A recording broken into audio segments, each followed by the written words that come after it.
ఇక అస్సాం గనక వస్తే 27 మార్చి నాటికి తీసుకున్న శాంపుల్స్ ఆధారంగా శ్రీ ఆత్మసాక్షి గ్రూప్ హైదరాబాద్ గ్రూప్ నిర్వహించిన సర్వేలో ఎలాంటి ఫ్యాక్టర్స్కి ఎంతెంత పర్సంటేజ్ ఒక మాట చూద్దాం. ముఖ్యమంత్రిగా ఎవరు సమర్థుడు అనే దానికి వచ్చేప్పటికి హిమంత బిశ్వ శర్మకి 49%, గౌరవ్ గగోయ్కి 40%, అఖిల్ గగోయ్కి 3% అండ్ బదరుద్దీన్ అజ్మల్ 3%. సో చాలా వాస్ట్ డిఫరెన్స్ ఉంది. 9% Himanta Biswa Sharma is ahead of Gaurav Gogoi.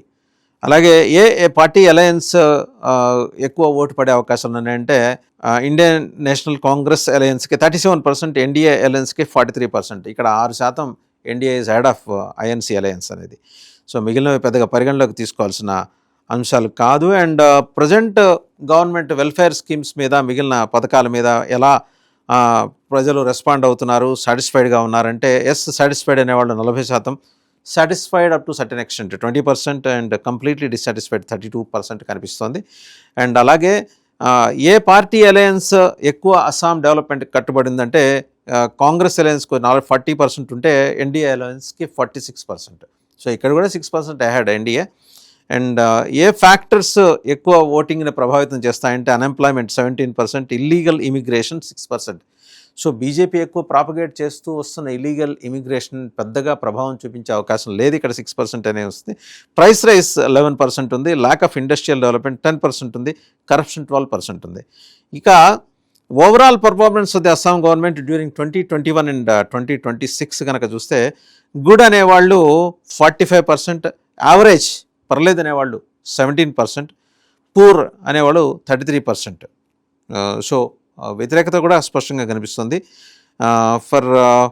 ఇంకా ఇతర అంశాలు చూస్తే గవర్నెన్స్ పట్ల ఎలా ఉన్నారంటే లా అండ్ ఆర్డర్ పట్ల 17% మాత్రమే సాటిస్ఫైడ్గా ఉన్నారు. డెవలప్మెంట్ 18%, ఇల్లీగల్ ఇమిగ్రేషన్ మీద కింద 20%, హెల్త్ అండ్ ఎడ్యుకేషన్ 17%, వెల్ఫేర్ స్కీమ్స్కి 24% సాటిస్ఫైడ్గా ఉన్నారు.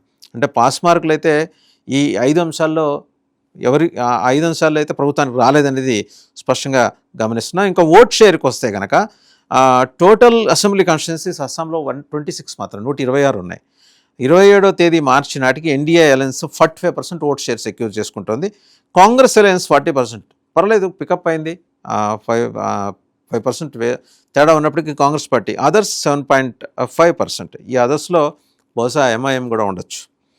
ఇక రీజియన్స్ వైజ్గా ఎన్నెన్ని సీట్లు ఉన్నాయి, ఎవరెవరికి ఎంతెంత ఆధిక్యం ఉంది ఒక మాట చూద్దాం. అప్పర్ అస్సాంలో 35 సీట్లు ఉంటే ఎన్డీఏ అలయన్స్కి 21 నుంచి 22, కాంగ్రెస్కి 14 నుంచి 15. లోవర్ అస్సాంలో 44 సీట్లుంటే ఎన్డీఏ అలయన్స్కి 27 నుంచి 28, కాంగ్రెస్కి 15 నుంచి 16.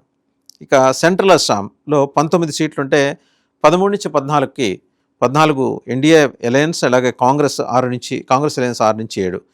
నార్త్ అస్సాంలో 15కి గాను 9 నుంచి 10 ఎన్డీఏ అలయన్స్కే ఉన్నాయి, 5 నుంచి 6 కాంగ్రెస్కి ఉన్నాయి. అలాగే బారక్ వ్యాలీలో 13 సీట్స్ ఉంటే 6 నుంచి 7 ఎన్డీఏ అలయన్స్కి, 5 నుంచి 6 కాంగ్రెస్కి.